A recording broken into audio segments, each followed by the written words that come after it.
지난 시간에 로마서 서론 좀 설명을 드렸고 1절 말씀 생각했습니다. 사도 바울이 자기 소개를 로마인들에게 할 때 두 가지로 했습니다. 하나는 나는 종이다. 하나는 나는 사도다. 종은 누구의 종입니까? 예수 그리스도의 종이고, 사도는 무엇 때문에 특정함을 입었다고요? 하나님의 복음 때문에. 하나님의 복음을 위해 자기가 사도로 부름을 받았다. 이제 여기까지 생각을 했습니다. 자, 그러면 하나님의 복음을 위해서 사도로 부름을 받았다 하니까 하나님의 복음이 뭔가를 설명을 해야 될 것 같습니다. 그래서 복음은 뭐냐? 복음은 뭐냐?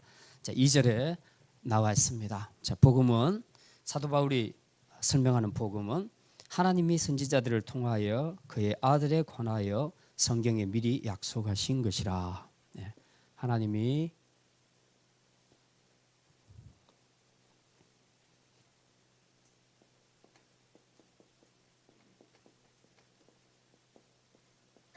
성경에 미리 약속하신 것이라.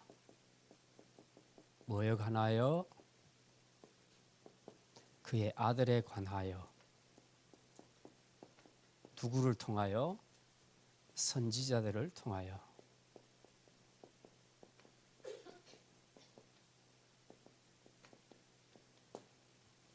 이게 복음입니다. 로마서는 2절부터 7, 8절 여기까지가 제일 잘 안 읽혀져요. 오늘 읽었던 데가 제일 안 읽혀집니다. 읽어도 머릿속에 잘 안 들어오고 알 것 같은데 잘 모르겠고 말도 좀 어렵고 그렇습니다. 조금 제가 쉽게 설명을 드리겠습니다.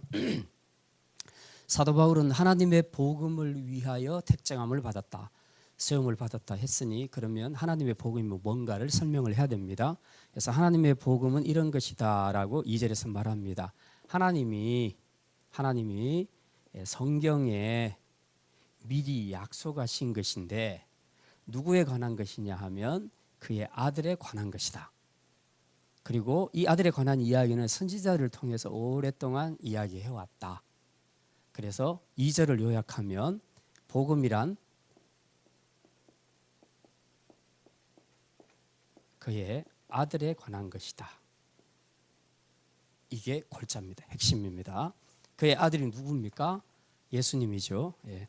복음은 예수님이다. 이 말을 이렇게 길게 한 겁니다. 길게 한 내용들이 다 의미가 있어요. 이 복음은 그냥 어느 날 갑자기 튀어나온 것이 아니고 아주 오래전부터 선지자들을 통해서 쭉 그 아들에 관해서 말씀하시고 약속하신 것들을 미리 성경에 말해놓은 것들이다. 그게 복음이라고 얘기합니다. 그럼 언제부터 이 약속을 성경에다가 말씀하셨는가? 그 아들에 관한 것의 가장 첫 번째 복음, 가장 첫 번째 메시지가 어디 나옵니까? 그렇죠. 창세기 3장 15절이죠. 창세기 3장 15절 말씀. 여인의 후손과 뱀의 후손이 서로 싸울 것인데 여인의 후손은 뱀의 후손의 머리를 밟을 것이고 뱀의 후손은 여인의 후손의 발꿈치를 상하게 될 것이다. 그 이야기를 했습니다. 그때까지만 해도 아담이 그 말을 듣고 이게 무슨 이야기인지 뱀하고 여자하고 뭐 싸운다는 얘기인가? 그렇게 생각하는데 이 훗날에 보면 그것이 바로 예수 그리스도의 십자가 사건을 의미하는 것을 우리가 알 수 있습니다. 그래서 여인의 후손은 바로 마리아의 몸에서 태어날 예수님을 가리키고 뱀의 후손은 사단을 이야기하죠. 그래서 사단이 예수님의 발꿈치를 물었다는 것은 십자가에 죽게 했다는 겁니다. 그런데 그 예수님께서 죽고 사단이 승리한 줄 알았는데 그 죽음에서 다시 부활하셔서 승리하셨다는 겁니다. 그래서 그동안 사단이 가지고 있던 모든 죽음의 권세, 이 죽음의 권세를 깨뜨리셨다. 부활을 통해서 예수님이 부활을 통해서 깨뜨리시고 찬송가에서 부활 승리하셨네. 그렇게 얘기하죠. 그래서 승리하셨다. 확실하게. 그래서 여인의 후손이 뱀의 후손의 머리를 밟아버렸다. 그러니까 발꿈치가 물리는 거하고 머리가 밟히는 거하고 어떤 것이 더 치명적입니까? 머리가 밟혀서 깨지는 것이 훨씬 치명적이죠. 발꿈치는 뭐 수술해서 약 바르면 되지요. 근데 머리가 깨지면 끝나는 겁니다. 그러니까 여인의 후손과 뱀의 후손 싸움에서 여인의 후손, 즉 예수님이 사단의 머리를 깨고 승리하셨다. 그 이야기입니다. 이 원시 복음이 수천 년 전 오래 전부터 내려왔고 그 뒤이어서 이제 모든 선지자를 통해서 시대마다 하나님께서 오실 메시아, 오실 구원자에 대한 예언을 계속해서 주셨던 것입니다. 그리고 시간이 흘러 이제 BC에서 AD로 넘어오면서 예수님이 오신 것이죠. 그래서 예수님이 십자가에 진짜 그 일을 이루심으로 우리의 구원을 이루셨습니다. 그래서 이 일을 주도적으로 이루신 분이 예수님이기 때문에 이 예수님을 통해서 우리가 구원받았다는 사실이 얼마나 기쁜 소식이냐, 얼마나 기쁜 소식이냐, 굿 뉴스, 얼마나 기쁜 소식이냐, 가스펠. 그래서 그것이 복음이다. 복음은 곧 그의 아들이다. 그의 아들에 관한 것이 복음이다. 지금 로마서 1장 2절에서 사도 바울은 이제 이 복음을 설명하면서 내가 이 복음을 위해서 택정함을 입었다라고 설명을 하고 있습니다. 자, 그다음 그러면 이제 복음에 대해서 설명을 요약을 이렇게 했지요. 예. 복음은 뭐라? 그의 아들에 관한 것이 복음이다. 그러면 궁금합니다. 그러면 또 그의 아들은 또 누구냐? 그의 아들은 또 누구냐? 그의 아들에 대해서 좀 궁금하다. 설명을 좀 해달라. 이게 복음이라는데 그의 아들은 구체적으로 어떤 분이냐? 이제 3절에 나옵니다. 3절에 보면 그의 아들에 관하여 말하면 육신으로는 다윗의 혈통에서 나셨고 성결의 영으로는 죽은 자들 가운데서 부활하사 능력으로 하나님의 아들로 선포되셨으니 곧 우리 주 예수 그리스도시니라. 예, 그의 아들, 즉 예수님을 설명할 때 두 가지로 설명합니다. 하나는 육으로는 누구의 혈통으로? 다윗의 혈통으로, 다윗의 후손으로 왔다는 거죠. 그 다음에 영어로는 너무 길죠. 너무 길어요. 뭐 하나를 쓰려고 하니까 너무 길어. 죽은 자들 가운데서 부활하사 능력으로 하나님의 아들로 선포되셨으니 복잡합니다.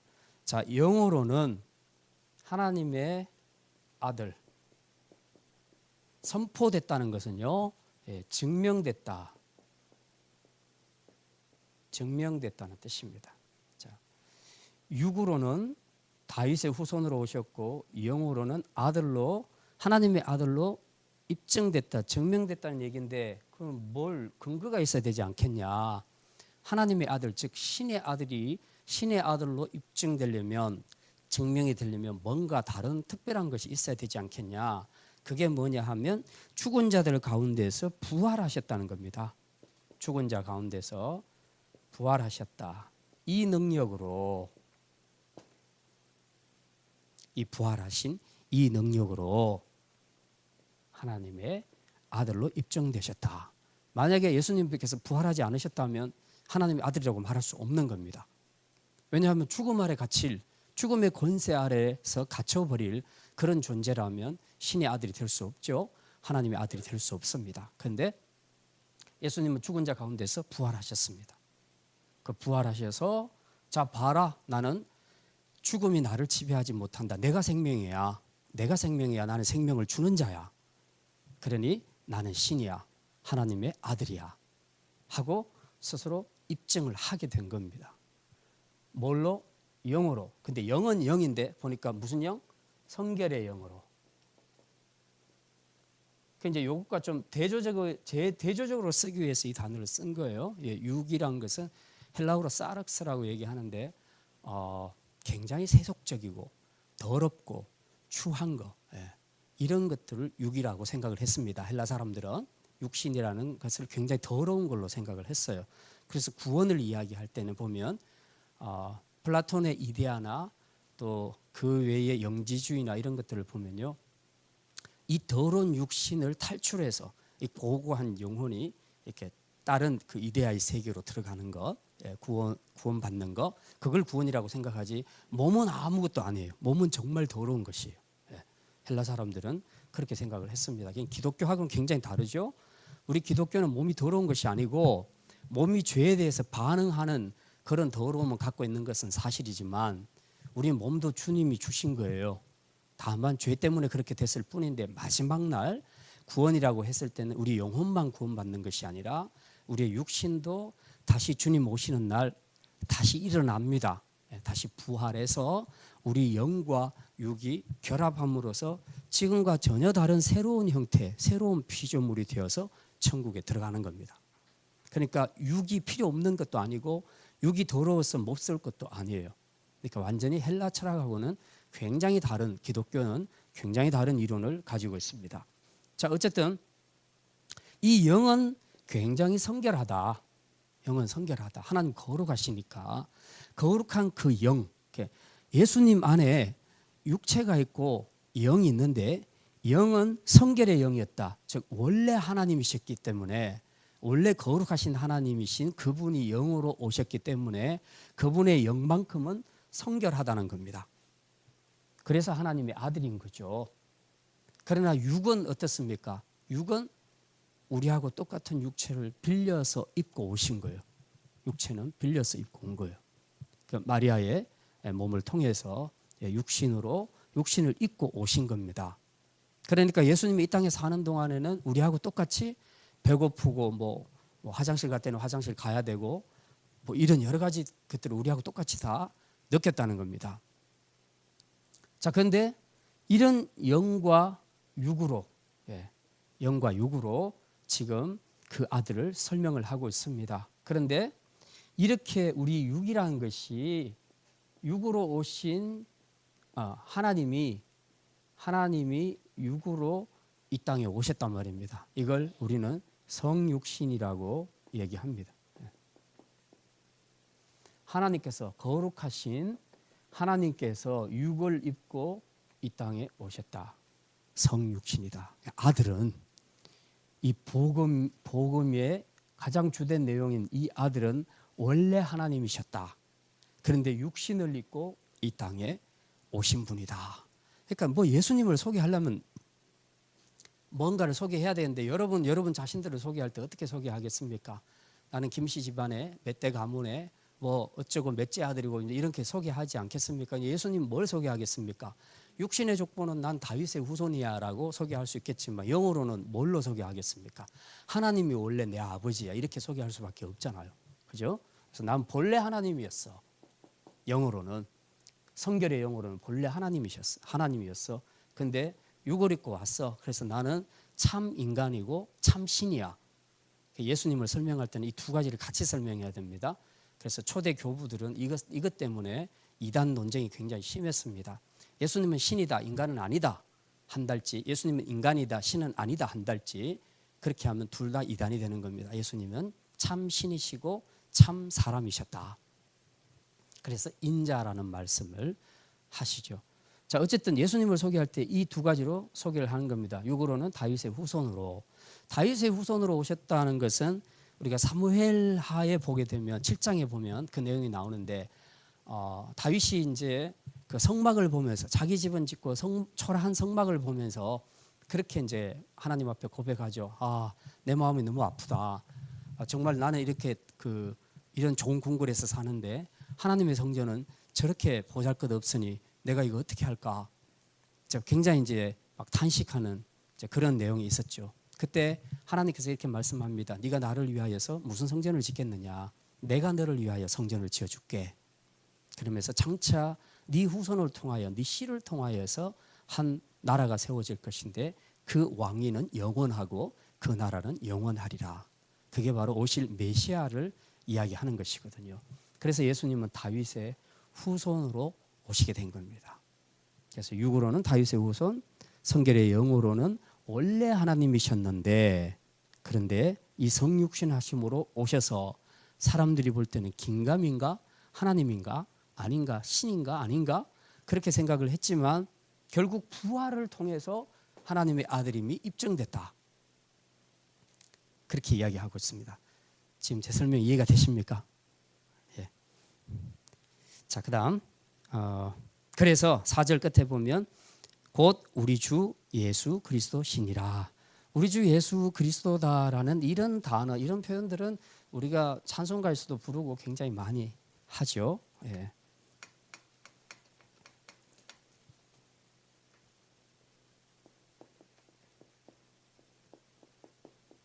예수 그리스도, 이 세 단어 주, 예수, 그리스도, 이게 완벽한 예수님에 대한 완벽한 호칭입니다. 예수님만도 아니고 그리스도만도 아니고 주만도 아니고 주 예수 그리스도, 주인이라는 뜻이죠. 큐리어스, 주인이라는 뜻입니다. 예수 구원자라는 뜻입니다. 그리스도 기름 부은 자, 메시아라는 뜻입니다. 그래서 예수님은 이 세 단어를 다 합쳐서 할 때 가장 완벽한 예수님에 대한 칭호가 되는 겁니다. 그래서 사도 바울은 4절에서 이렇게 말하죠. 육으로는 다윗의 혈통, 영으로는 하나님의 아들로, 부활을 통해서 하나님의 아들로 선포되셨으니까 자 봐라, 이제 완벽한 주님이 아니냐. 그래서 주, 예수, 그리스도 세 가지 단어를 써서 완벽한 호칭으로 영광을 돌리고 있습니다. 자, 5절입니다. 이제 복음에 관해서 이렇게 소개했습니다. 맨 처음에는 1절에는 자기소개했고 2절, 3절, 4절에서는 복음에 관한 소개를 했고 그리고 5절에 와서는 이제 다시 자기 직분에 관한 이야기를 하고 있습니다. 소명에 관한 이야기를 하죠. 그로 말미암아, 즉 예수님으로 통하여 우리가 은혜와 사도의 직분을 받아 그의 이름을 위하여 모든 이방인 중에서 믿어 순종하게 되나니. 우리가 은혜와 사도의 직분, 은혜의 직분, 사도의 직분 이 말입니다. 예, 은혜로운 사도의 직분 뭐 이렇게 해석해도 되고요. 자, 사도 바울은 예수님 때문에, 예수님을 통해서 자기가 이런 은혜의 직분, 사도의 직분을 받았다고 이야기하고 있습니다. 예수님 때문에. 자, 그런데 그렇게 사도로 부름받은 사람이 해야 할 일이 뭐냐, 목적이 뭐냐, 왜 사도로 세움을 받았냐 하는 거죠. 그게 그 뒤에 나옵니다. 그의 이름을 위하여, 즉 예수님의 이름을 위하여 모든 이방인 중에서 믿어 순종하게 하나니. 그러니까 복음을 증거해서 모든 이방인들이 그 예수를 믿고 그 이름을 위하여서 이제 순종하게 하도록 하기 위하여 사도 바울을 사도로 세웠다라고 그렇게 얘기하고 있습니다. 이거 쉽게 얘기하면 이방인들을 구원케 하려고 그 말이죠. 그래서 지금 여기 나와 있는 2절부터 6절까지 막 이 단어들이 굉장히 좀 어려워요. 예, 금방 알아들으려면 조금 어려운데 예, 쉽게 그렇게 이해하시면 되겠습니다. 그래서 이방인들을 믿어 구원케 하려고 하나님이 나를 사도로 세웠다. 지금 그 이야기를 5절에서 하고 있습니다. 그다음 6절. 너희도 그들 중에서 예수 그리스도의 것으로 부르심을 받은 자니라. 너희도, 너희는 누구겠습니까? 지금 이 편지를 받고 있는 로마 교회 성도들이 되겠죠. 예, 로마 교회 교인들. 너희도 그들 중에서, 그들은 또 누굽니까? 그렇죠. 5절에 있는 모든 이방인들. 예. 너희도 모든 이방인들 가운데에서 예수 그리스도의 것으로 부르심을 받은 자니라. 사도 바울이 로마 교인들을 향해서 정체성을 지금 설명을 하고 있습니다. 너희는 이런 사람들이야 하고 설명하는데 그 첫 번째가 뭐냐 하면 예수 그리스도로 부르심을 받은 자들이다.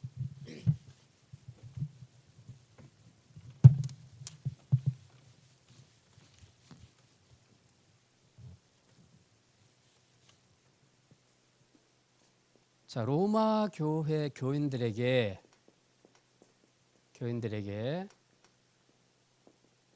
정체성에 대해서 이야기합니다. 신분, 너희들이 도대체 어떤 사람들이냐 하는 것을 설명하는데 6절에 보니까 예수 그리스도의 것으로 부름을 받았다. 6절에 그렇게 말하죠. 자, 그다음 7절에 보면 로마에서 하나님의 사랑하심을 받고 성도로 부르심을 받은 모든 자. 그래서 두 번째로는 하나님의 사랑을 입은 자. 세 번째는 성도로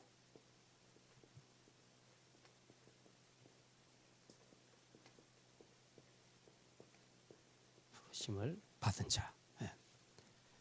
자, 이제 이게 로마 교회 교인들을 향해서 얘기했지만 사실은 우리를 향한 이야기예요. 예. 여기서부터는 이제 너희라는 단어를 이제 막 쓰기 시작합니다. 6절부터는 예. 너희도 모든 이방인들 중에서 부름을 받았는데 어떻게 부름을 받았냐? 첫 번째는 예수 그리스도의 것으로 부름을 받았다. 두 번째로는 너희는 하나님의 사랑을 입은 자다. 세 번째로는 성도로 부르심을 받았다.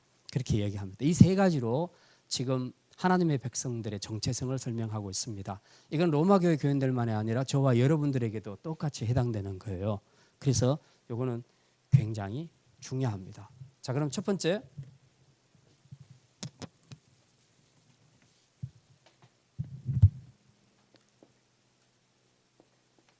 예수 그리스도의 것. 예수 그리스도의 것. 네. 소유라는 얘기죠. 그 무엇이 내 거다라고 얘기할 때, 요즘 젊은 애들 이야기할 때 그러죠. 넌 내 거야. 그런 표현을 많이 쓰잖아요. 그럼 넌 내 거다고 얘기했을 때는 넌 네 마음대로 못해. 내 마음대로 할 거야. 넌 내게 속한 자야. 내 소유야 하는 그런 의미지 않습니까?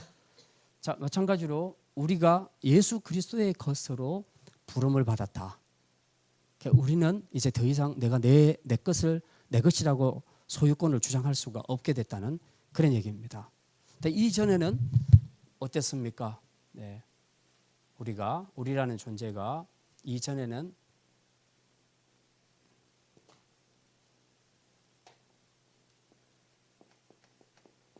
나 자신,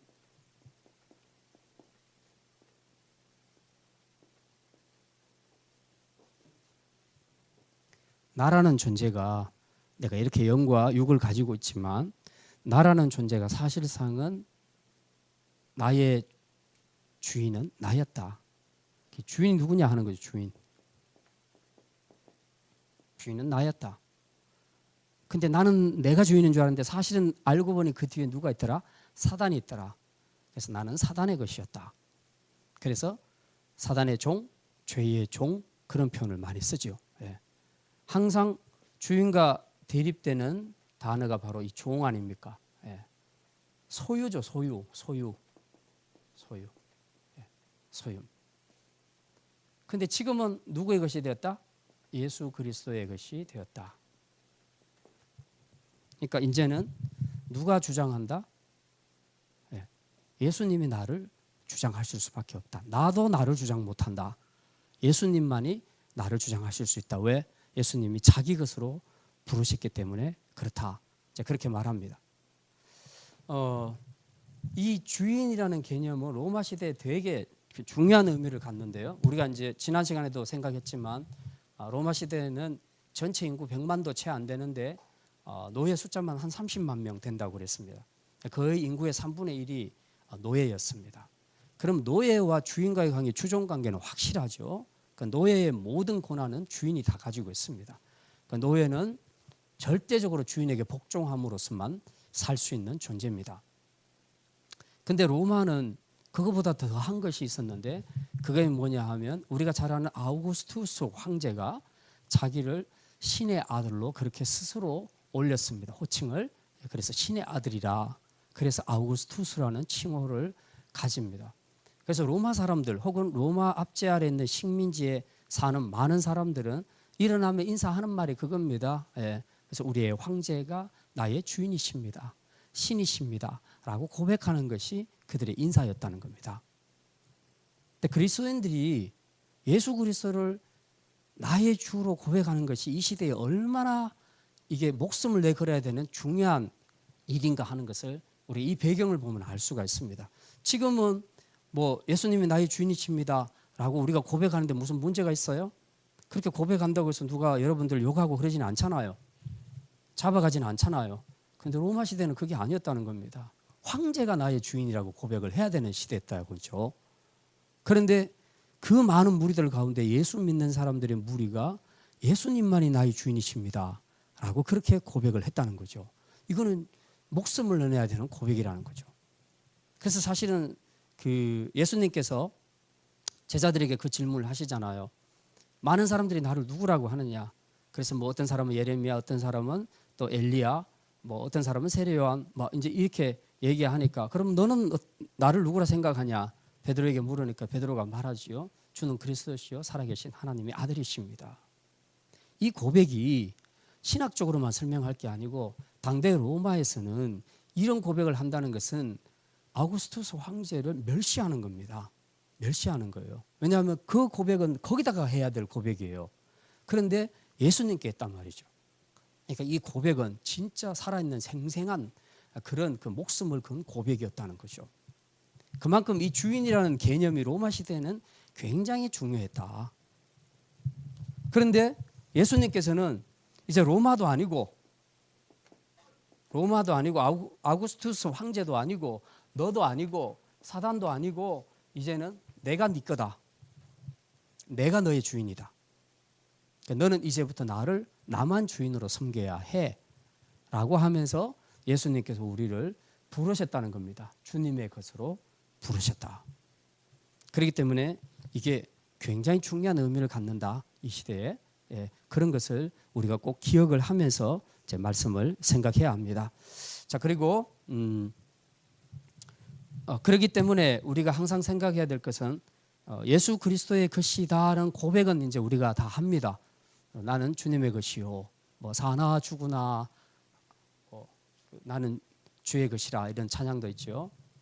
자, 하는데 문제는 이제 찬양은 하는데 실제 우리 삶에서 주님이 나의 주인으로 그렇게 인정을 받고 있는가 하는 거죠. 많은 경우에 우리는 물질도 건강도 시간도 재능도 모든 것 내 마음까지라도 다 내 거는 내 거지 주님의 것이라는 생각을 하지 않는다는 겁니다. 말은 그렇게 해요. 다 주님의 것이라고 말은 그렇게 하는데 실제로 내가 어떤 것을 결정할 때 보면 내가 주인이에요. 아직도 내가 주인인 거죠. 주님이 주인이 아니고 내가 주인인 겁니다. 그러니 이게 그리스도의 것으로 부름을 받았다 해도 실제적인 우리의 삶 속에서는 내가 주의 것이 아니고 여전히 내가 내 인생의 주인이 되는 그런 삶을 살고 있다면 이 부분에 대해서 우리가 다시 한번 생각을 해봐야 된다는 겁니다. 그리고 특별히 이제 사단의 것으로 주장할 때는 몇 주 전에 제가 말씀드렸던 것처럼 사단과 우리의 관계는 끝났잖아요. 우리가 국적을 옮기잖아요. 사단의 나라에서 주님의 나라로 옮겼으니까 사단은 더 이상 우리에게 권리가 없죠. 그래서 너는 나한테 권한이 없어 라고 선포하라 그랬잖아요. 그죠? 예. 자, 이제 바로 그런 거죠. 사단은 앞에는 그렇게 선포하고 해야 되는데 또 우리는 사단의 속삭임에 넘어가고 또 반응하고 죽은 자로 여기지 않고 내가 산자처럼 자꾸 그렇게 반응하는 겁니다. 그러니까 몸은 지금 미국에 가서 미국 시민권 다 따놨는데 귀는 여전히 한국에다 갖다 대고 내가 한국 사람인 것처럼 계속 그렇게 살아간다는 거죠. 그리고 나 소유를 결정하는 부분에 있어서는 역시 주님의 것이라 해놓고 내가 내 것으로 계속 주장을 하고 있다는 겁니다. 자, 이런 부분들이 지금 다 함께 고백되어져야 되는 겁니다.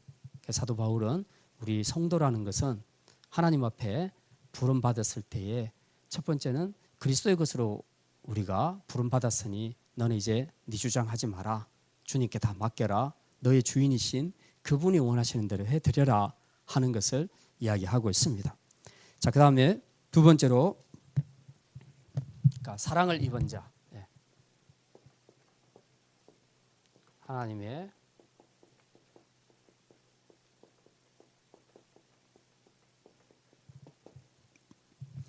사랑을 입은 자 그렇게 기록을 하고 있습니다. 성도는 어떤 점에서 우리가 하나님께 사랑을 입은 자라고 말할 수 있겠습니까? 여러분은 하나님께 사랑을 입은 자라고 그렇게 생각하십니까? 어떤 점에서요? 여러 가지 점에서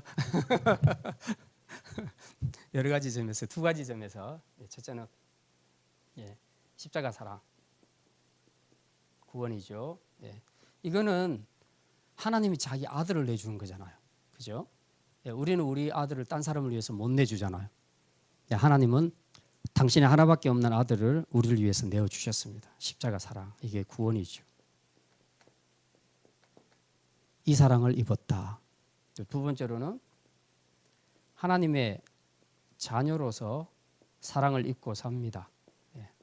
하나님의 자녀로서 사랑을 입고 삽니다. 우리가 그 사랑을 받았다고 얘기했을 때에 대부분 이제 많은 사람들이 생각할 때는 그냥 좋은 것만 있으면, 그 좋은 거 내가 받으면 그게 하나님 앞에 사랑을 받은 것이다. 우리가 그렇게 많이 생각을 합니다.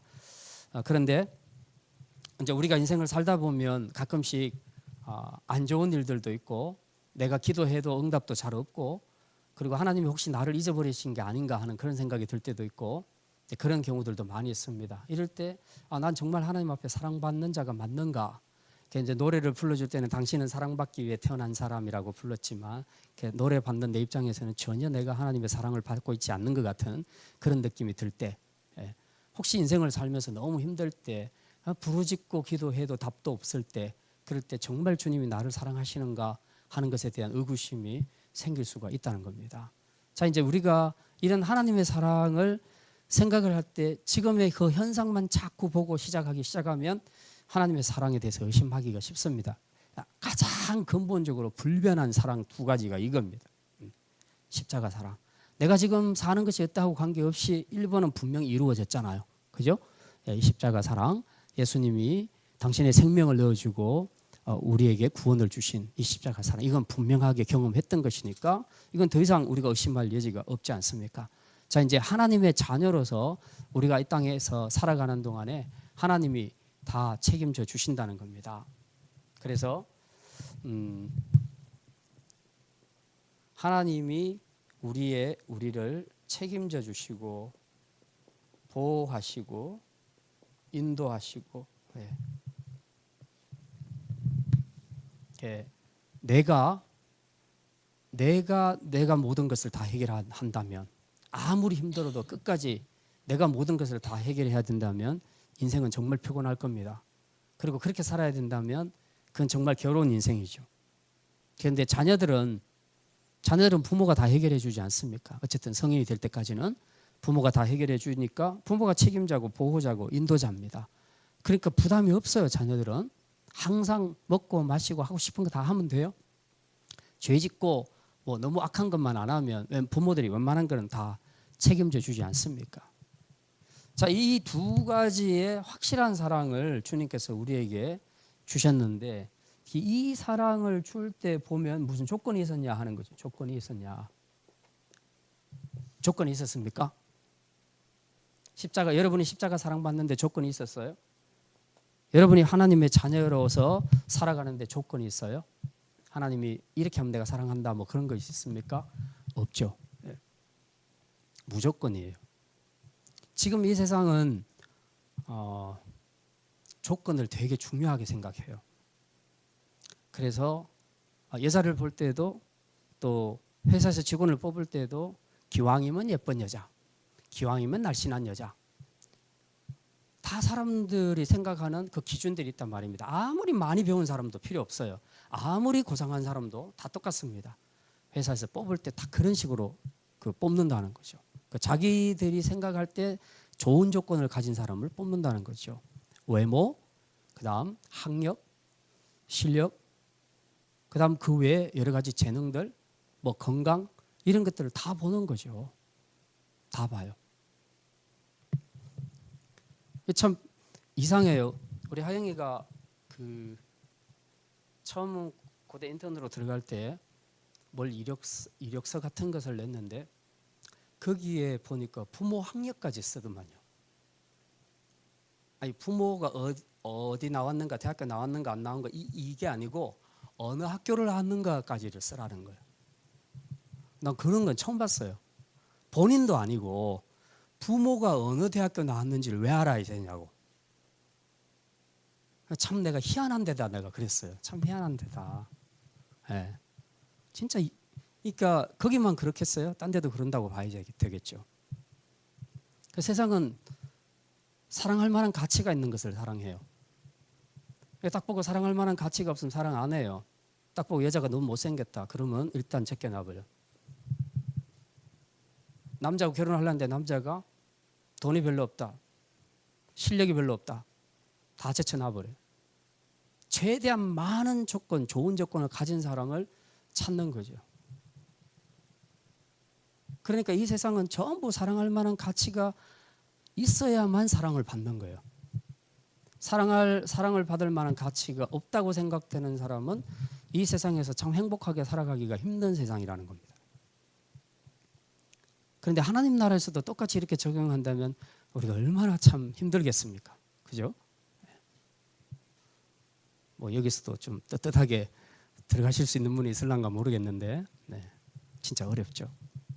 근데 참 감사하게도 하나님께서는요, 이런 조건을 안 보셨다는 겁니다. 스펙도 안 봐요. 네가 과거에 어떻게 살았지? 너 사는 거 보니까 괜찮다. 너 이제부터 내가 목사로 쓸게. 뭐로 쓸게. 이렇게 안 한단 말입니다. 하나님. 우리 스펙을 보지도 않고 인물도 안 보고 실력도 안 보고 가문도 안 보고 아무것도 안 봐요. 하나님은. 네, 무조건적으로 은혜로 우리를 구원하신 줄 믿습니다. 그래서 우리가 감사한 거죠. 하나님의 사랑을 입는다는 것은 그거예요. 조건부 사랑이 아니라는 거죠. 무조건적인 사랑, 이걸 아가페 사랑이라고도 얘기합니다. 우리 인간들은 심지어 부모와 자식 관계도 가끔씩 보면 굉장히 아가페적인 사랑이 많이 가다가도 어떨 때는 조건부의 사랑들이 또 나타나기도 하죠.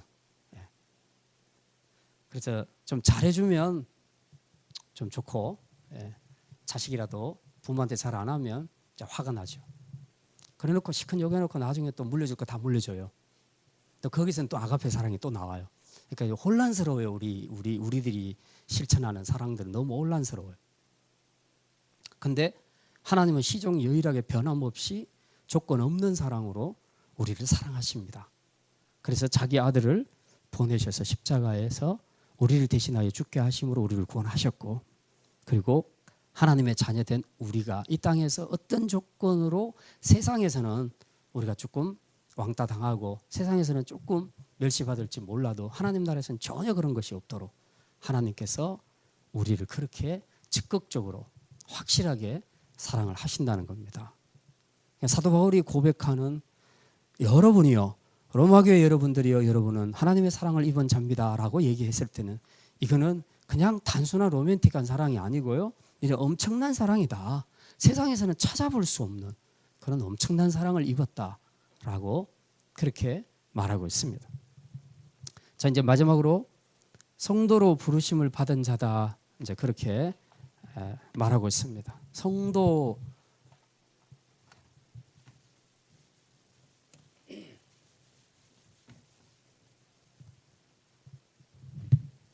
성도는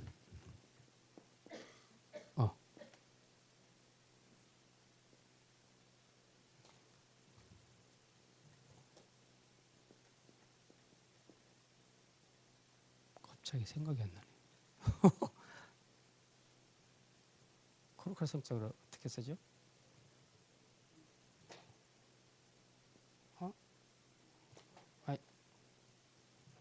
그냥 성도. 네. 빨리 생각이 안 나네. 자, 이 거룩한 성도는 말 그대로 거룩한 무리를 이야기합니다. 거룩한 무리.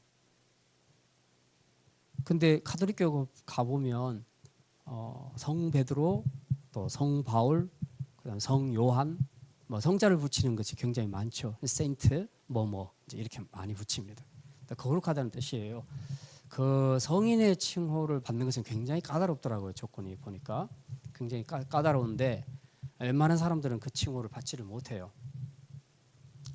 자, 그런데 여기 성경에 보면 우리를 성도로 부름을 받았다, 그렇게 이야기하고 있습니다. 성도로.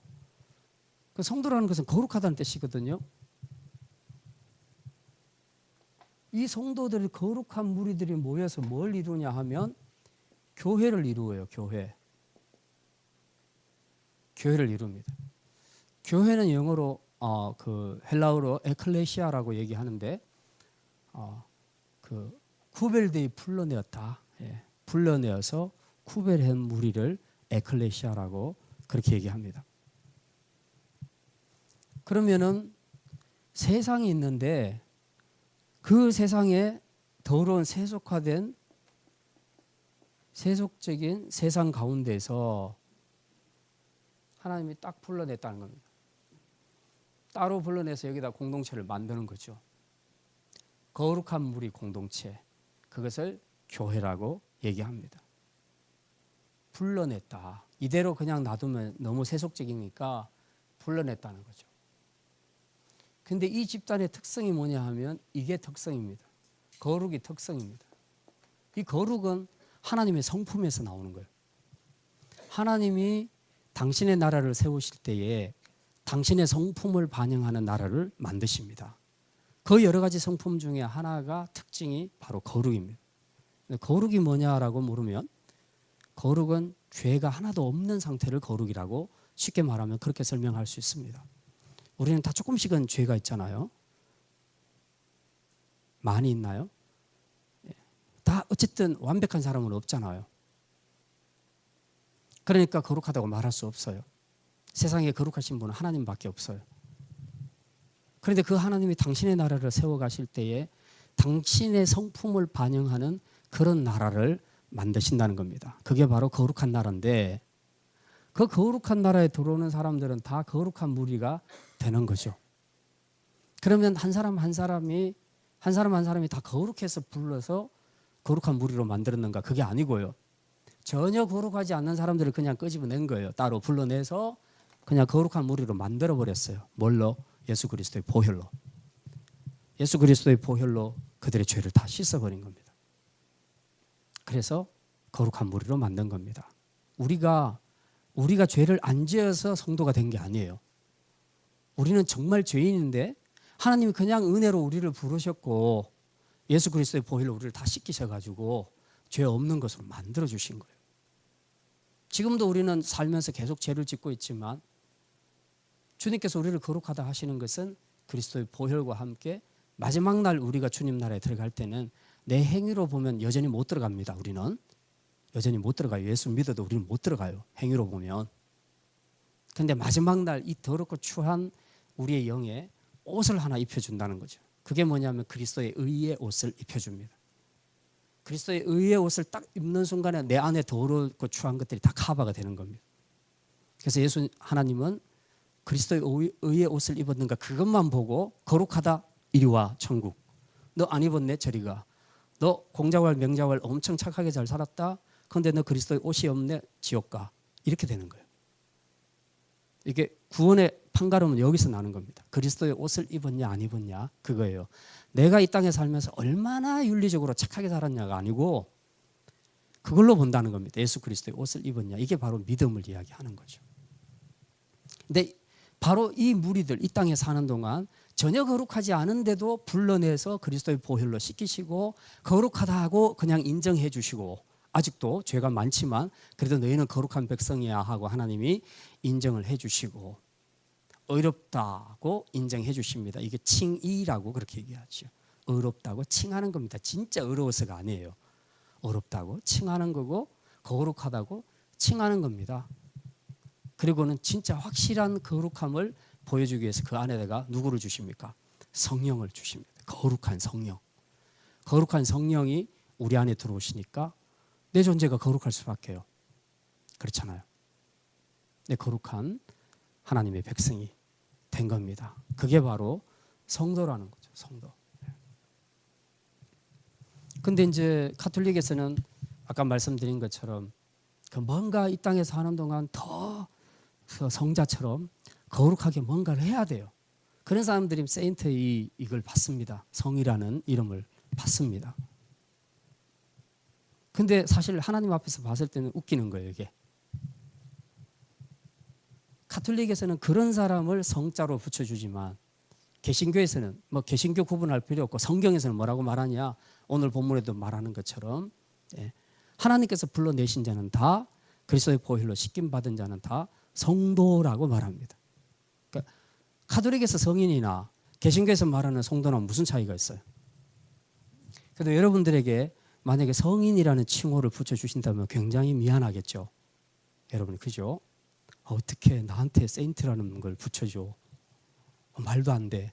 근데 여러분이 성도라고 그러면 감사하게 받죠. 이건 무슨 차이입니까? 사실 똑같은 거예요. 세인트 성자나 성도나 거룩하다는 건 똑같은 거예요. 가톨릭에서 계급화 시킨 것 뿐이에요. 그건 아무 의미가 없어요. 세상에 하나님이 왜 세인트를 붙일 사람이 누가 있겠어요? 그러나 만약에 붙여야 된다면 예수 믿는 사람 전부 다 붙어야 되는 거죠. 그래서 성도라고 얘기하는 거죠. 그래서 가톨릭과 우리 개신교 혹은 가톨릭과 우리 성경이 말한 거는 확실하게 이런 점에서 차이가 난다는 거죠. 여러분들은 다 세인트입니다. 예, 세인트. 가톨릭에 가서 당당하게 난 세인트 진성민이야 이렇게 말할 수 있어야 된다는 거예요. 예. 그럼 그 사람들 보고 기절할 거예요. 네 같은 게 무슨 세인트냐고. 주님이 보혈로 씻어줬다고. 제발 계급 나누지 말라고. 너나 나나 우리 다 똑같은 죄인이다. 그런데 주님이 보혈로 씻어줬고 그리고 우리 안에 성령이 오셨으니까 내가 거룩한 거다. 내가 잘나서 그런 것이 아니다. 그 세인트 붙은 사람들을 한번 보세요. 그 사람들이 진짜 자기 안에 죄가 하나도 없는가? 절대로 그렇지 않죠. 자, 이제 오늘 이 세 가지를 생각을 했습니다. 우리는 이런 면에서 예수 그리스도의 것으로 부름을 받고 또 하나님의 사랑을 입은 자로 그리고 성도로 부름을 받았습니다.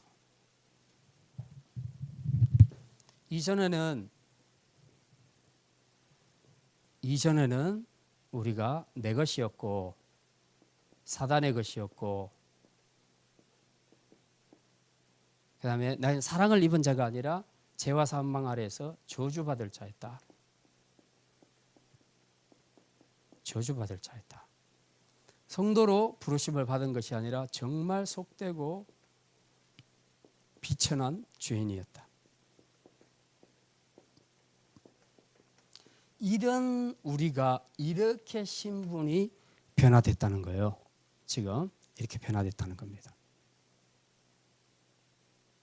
그러니까 혹시 우리가 신앙생활을 하면서 가끔씩은 예수 그리스도의 것이 아닌 것처럼 사단이 공격할 때에 나는 예수 그리스도의 것이야 라고 확실하게 말하고 물리칠 수 있어야 된다는 겁니다. 하나님의 넌 지금 여러 가지로 돼가는 걸 보니까 넌 아무래도 하나님이 사랑 안 하는 것 같아 라고 사단이 유혹할 때도 아까 그 두 가지 사실 말했죠. 우리가 왜 사랑을 입었는가 그걸 확실하게 보여주면서 오늘도 하나님은 우리를 사랑하고 계신다. 다만 내가 원하는 것을 내가 지금 못 받은 것 때문에 그렇게 의심할지는 몰라도 그거하고 전혀 관계없이 하나님은 당신의 때에 우리에게 가장 좋은 것을 주시는 아버지로서 선물을 주실 것이다. 그 사랑은 확실하다. 오늘도 폭포수 같은 사랑으로 오늘 우리에게 부어주시는 분이시다 하는 것을 선포해야 된다는 겁니다. 선포하면서 나는 하나님의 사랑을 입은 자야 라는 확신을 가져야 되는 겁니다. 그리고 뭐 루터에게 사단이 가서 계속해서 너 그따위로 해가지고 무슨 천국 가겠니? 라고 그렇게 얘기하는 그 비난 그런 것들을 사단이 여러분에게 날릴 때 여러분 또 이것을 선포해야 되는 겁니다. 나는 성도로 부름받은 자야. 그래 네 말대로 난 죄인이야. 그러나 나는 예수님을 확실히 믿기 때문에 그리스도의 보혈로 나는 깨끗하게 씻음을 받았어. 그리고 거룩하신 그 성령님이 내 안에 들어와 계셔. 그러니까 나는 성도야. 건드리지 마. 나는 주님의 것이야. 라고 우리가 우리 신분을 자꾸 확정을 해줘야 됩니다. 그리고 나 자신에게도 그리고 다른 사람에게도 그것을 확정시켜 줌으로써 우리가 정말 변화된 이런 신분으로 살고 있다는 것을 강하게 인식하고 살 때 여기서부터 힘이 나오는 겁니다. 근데 자꾸 이런 것들을 다 잃어버리고 자꾸 이쪽에 보이는 상황들, 현실들, 유혹에만 귀를 기울이게 되면 결국은 우리가 이 정체성을 상실하게 된다는 거죠. 로마서를 배우시면서 로마서를 공부하시면서 여러분이 꼭 붙잡아야 될 것이 그겁니다. 여러분이 어떤 존재인가? 여러분의 정체성. 나는 예수 그리스도의 것으로 부름받았다. 나는 하나님의 사랑을 입은 자다. 지금 입고 있다. 그리고 성도로 부르심을 받았다. 로마서를 보면서 다른 건 몰라도 이 세 가지를 확실하게 이 정체성을 확실하게 붙잡는다면 여러분은 로마서를 성공적으로 공부한 겁니다. 그래서 이 말씀을 통해서 앞으로 우리가 계속 살아가면서 정말 하나님의 자녀로서 성도로서 이 정체성을 가지고 믿음으로 주님을 기쁘시게 하며 살아갈 수 있는 그런 우리 성도들이 다 되시기를 주님의 이름으로 축원합니다.